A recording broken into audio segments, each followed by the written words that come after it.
Hello everyone, आज है 2 जनवरी और आज इस वीडियो में हम बात करेंगे वेदांता के बारे में। 316 रुपए का ये शेयर है। 2.5% की आज तेजी हमें यहाँ पर देखने को मिली है। पिछले कुछ दिनों में जैसे ही बाजार ने रिकवरी दिखाई, इसने भी अच्छी खासी तेजी दिखाई है और 2022 का हाईएस्ट डिविडेंड पेइंग स्टॉक्स भी है ये। तो वीडियो में डिस्कस भी करेंगे वेदांता को लेकर कि क्या इस साल भी ये इतना बड़ा भारी भरकम डिविडेंड पे कर सकता है कि नहीं, और आने वाले दौर में क्या पोजीशन हो सकती है वेदांता की। वीडियो को शुरू करूं उससे पहले अगर आपने अभी तक चैनल को सब्सक्राइब नहीं किया है तो प्लीज अभी इसे सब्सक्राइब कर लीजिए, क्योंकि आगे भी बहुत सारे वीडियोस हैं जो आपको काफी ज्यादा हेल्प करेंगे।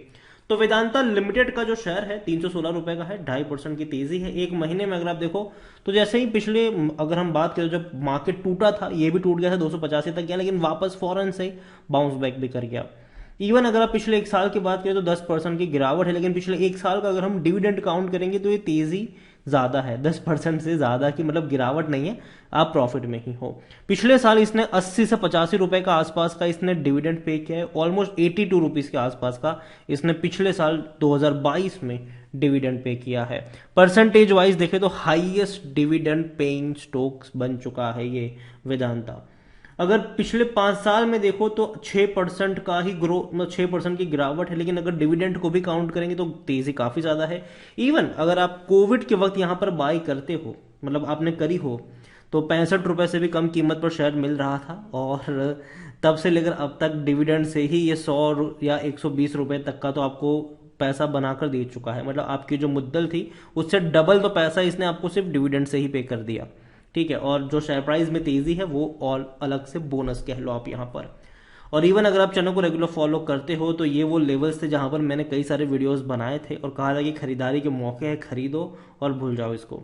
और काफी बड़ी तेजी बनी भी सही, 430 रुपए तक गया, बाद में एक झटके में टूटा भी सही, फिर से तेजी की तरफ जाता हुआ अभी ये नजर आ रहा है। वेदांता देखा जाए तो लार्ज कैप शेयर है। 1,16,000 करोड़ से भी ज्यादा का इसका मार्केट कैप है। वॉल्यूम 1,31,00,000 से भी ज्यादा के, मतलब बहुत बड़ी क्वांटिटी में अभी भी शेयर ट्रेड हो रहे हैं। कंपनी के रेवेन्यू अच्छे हैं। 36,600 करोड़ का रेवेन्यू रहा है पिछले क्वार्टर सितंबर में, जो इससे पहले 30,000 करोड़ था पिछले साल के सितंबर क्वार्टर में, मतलब उससे तो कहीं ज्यादा बेहतर है। लेकिन लेकिन डिविडेंड कम, सॉरी, प्रॉफिट कम हुआ है। 1,800 करोड़ का ही प्रॉफिट हुआ है, जो इससे पहले 4,000 5,000 करोड़ हुआ करता था क्वार्टरली। तो ये एक सबसे बड़ा नेगेटिव पॉइंट है, क्योंकि मार्जिन इनके ऊपर दबाव बना है यहाँ पर। देखिए कई सारी चीजें रही यहाँ पर, रशिया यूक्रेन क्राइसिस की बात कर लो या फिर सरकार ने जो टैक्स बढ़ा दिया उसकी बात कर लो, तो इनके मार्जिन पर असर पड़ा है, दबाव पड़ा है, और यही वजह भी है कि प्रॉफिट कम नजर आ रहे हैं रेवेन्यू अच्छे होने के बावजूद भी। प्रमोटर की अच्छी खासी क्वांटिटी है जिसके बारे में हम बात करेंगे, लेकिन दिक्कत यहाँ पर यह भी है कि प्रमोटर की सारी होल्डिंग गिरवी पड़ी हुई है। सभी की सभी होल्डिंग कह लो आप यहाँ पर। वेदांता देखा जाए तो कंपनी तो बहुत बड़ी है, कोई शक की बात नहीं है। और वेदांता ने अभी अगर आप बात करो तो आने वाले दौर में वेदांता और अच्छा परफॉर्म कर सकता है, लेकिन according to Moneycontrol user सिर्फ 5% लोग ही है जो बेचने की बात है। 95% लोग कह रहे हैं खरीदारी करो। मेरी बाइंग की रिकमेंडेशन है, लेकिन कहां पर वो भी इस वीडियो में हम बातचीत करेंगे। तो अगर आप डिविडेंड की ही बात करो यहां पर, तो पिछले साल तकरीबन 82 रुपीज के आसपास का इसने आपको डिविडेंड पे किया है। यहां पर पहले 13 रुपए का पे किया, फिर 31 रुपए 50 पैसे, फिर 19 रुपए 50 पैसे, फिर 17 रुपए 50 पैसे। तो मतलब पिछले साल तो भैया जैसे कि डिविडेंड की तो भैया बारिश हो रही थी यहाँ पर, ये आप कह सकते हो। और कंपनी के रेवेन्यू बहुत अच्छे रहे, बहुत अच्छे रहे, ऑल टाइम हाई कह लो वो रेवेन्यू इसके देखने को मिले हैं। और अभी के वक्त में अगर आप देखोगे तो 2023 में भी इनके रेवेन्यू ऑल टाइम हाई ही नजर आएंगे आपको, क्योंकि क्वार्टरली 36,000 करोड़ का रेवेन्यू कर रहा है ये। मतलब कि अगर हम एवरेज में निकालते हैं तो 1,40,000 से 1,50,000 करोड़ के आसपास की एवरेज बनती है, जो कि बहुत अच्छी है। लेकिन जहां तक दिक्कत आई है प्रॉफिट्स में, जो प्रॉफिट इनका 30,700 करोड़ था, तो पिछले क्वार्टर में से 1,800 करोड़ ही रहा है। मतलब कि भैया इनके मार्जिन पर असर पड़ा है, इनको प्रॉफिट बढ़ाने पड़ेंगे। प्रॉफिट कम है अभी, इनको प्रॉफिट बढ़ाने पड़ेंगे, और प्रॉफिट बढ़ेगा तो ही इनका फायदा होगा। वेदांता में अगर हम नजर करेंगे तो भैया कंपनी जो है वो, हालांकि परफॉर्मेंस अभी उतना अच्छा नहीं रहा है, लेकिन वैल्यूएशन की बात करें तो उतना खराब भी नहीं है, मॉडरेट है। यहाँ पर आप इनका पी रेशो देखेंगे तो 6 का है, सेक्टर पी 13 का, मतलब उतना महंगा तो नहीं ही है। 57% एनालिस्ट कह रहे हैं खरीदारी करो। ग्रोथ की अगर हम बात करें तो फाइनेंशियल ग्रोथ भी मॉडरेट है, प्रॉफिट ने अच्छा साइन दिखाया है, खरीदारी करने का सही मौका कि शायद ओवरबोर्ड जोन में नहीं है।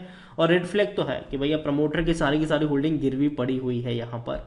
वेदांता की शेयर होल्डिंग पैटर्न पे अगर हम नजर करें तो देखो प्रमोटर के पास बहुत बड़ी होल्डिंग है 69.69%, लेकिन दिक्कत क्या है, सभी की सभी गिरवी है। 0.82% म्यूचुअल फंड्स के पास है, 9.55% डोमेस्टिक इंस्टीट्यूशन के पास है, 8.10% एफआईज के पास है। रिटेल्स और अदर्स की मिलाकर 11.85% की होल्डिंग देखने को मिल रही है। देखो आपको पता हो तो जो प्रमोटर की इतनी सारी होल्डिंग है, तो प्रमोटर अभी पता है कर क्या रहे हैं। पिछले साल इतना सारा भारी भरकम डिविडेंड क्यों किया? क्योंकि भैया डिविडेंड से तो इनका पैसा बना है ज्यादातर, और यही वजह भी है कि बहुत बड़ा पैसा यहाँ पर डिविडेंड के थ्रू निकाला जा रहा है। लेकिन फिर भी एक अच्छा खासा वर्किंग कैपिटल भी है इनके पास। वेदांता तब सबसे ज्यादा चर्चा में आया था जब इन्होंने सेमीकंडक्टर बिजनेस को लेकर अनाउंसमेंट करी थी, और एकदम से बहुत बड़ी तेजी आ गई, ठीक है। और वो हमने यहाँ पर देखी भी थी। अगर हम तेजी की बात करें तो यहाँ पर वो तेजी थी, जैसे उन्होंने सेमीकंडक्टर की अनाउंसमेंट करी, गुजरात में स्टार्टअप करने की बात करी, तेजी आ गई। लेकिन बाद में ये टूट गया जब इन्होंने कहा कि देखो भैया सेमीकंडक्टर के बिजनेस का वेदांता लिमिटेड से कोई रिलेशन नहीं है। ये बाकायदा मैनेजमेंट ने खुद कहा था, तो टूट गया। लेकिन मैंने पहले भी कहा था कि देखो टूटेगा तो खरीद लेना यहाँ पर। अभी भी मेरी वही रिकमेंडेशन है कि 300 रुपए के नीचे मुझे वेदांता खराब नहीं लगता है। मैं अभी भी कहूंगा कि 300 रुपए के नीचे अगर वेदांता लिमिटेड का शेयर मिलता है, डेफिनेटली आप बाय कर सकते हो, थोड़ी सी क्वांटिटी ऐड करने की एटलीस्ट शुरुआत कर सकते हो। और लॉन्ग टर्म का यहाँ पर गेम खेलना चाहिए, क्योंकि हर साल कंपनी जो है, हालांकि पिछले साल जितना भारी भरकम डिविडेंड तो नहीं पे करेगा, मतलब 80 रुपए तक का तो नहीं मिलेगा साल का, लेकिन इतना जरूर है कि पोटेंशियल अभी भी है इसमें कि साल का एटलीस्ट आपको 30, 40, 50 रुपए तक का डिविडेंड पे कर सकता है ये इसी साल फाइनेंशियल ईयर 2023 में। तो नजर होनी चाहिए वेदांता लिमिटेड के ऊपर। और अगेन कहूंगा कि अगर बाजार में कोविड की वजह से शायद कुछ खराब न्यूज आती है इंडिया को लेकर भी, और ग्लोबल बाजारों में भी अगर कुछ दिक्कतें आती है, तो मेटल कंपनियों के शेयर हमेशा ऐसे सिचुएशन में काफी ज्यादा गिरावट दिखाते हुए हमें नजर आए भी हैं।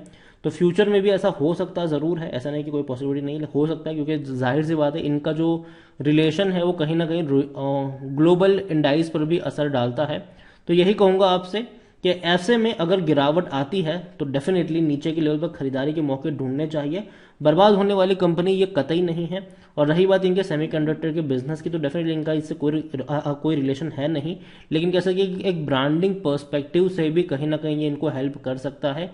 और हालांकि अभी तो सेमीकंडक्टर के बिजनेस के लिए कंपनी जो है वो फाइनेंशियल ढूंढ रही है, देखता है क्या होता है उसको आने वाले दौर में। लेकिन वेदांता खरीदारी करी है, बने रही है। फ्रेश बाइंग की जहां तक बात है, 300 रुपए के नीचे खरीदारी के मौके ढूंढने चाहिए। एक और कंपनी है स्टील अथॉरिटी ऑफ इंडिया, वही 8% की बड़ी तेजी दिखा दी आज इसने। और अगर आप चाहते हैं कि मैं इसके ऊपर एक डिटेल वीडियो बनाऊं तो कमेंट में स्टील अथॉरिटी ऑफ इंडिया या फिर SAIL जरूर लिखेगा। जितनी ज्यादा कमेंट आएगी उतना जल्दी वीडियो आएगा। वीडियो को यहीं पे एंड करता हूं। पसंद आया हो तो लाइक कर, शेयर का चैनल, अगर आप पहली बार हैं तो प्लीज सब्सक्राइब करें। और वेदांता लिमिटेड के बारे में आप क्या सोचते हैं वो भी आप मुझे कमेंट में लिखकर बता सकते हैं। Thank you.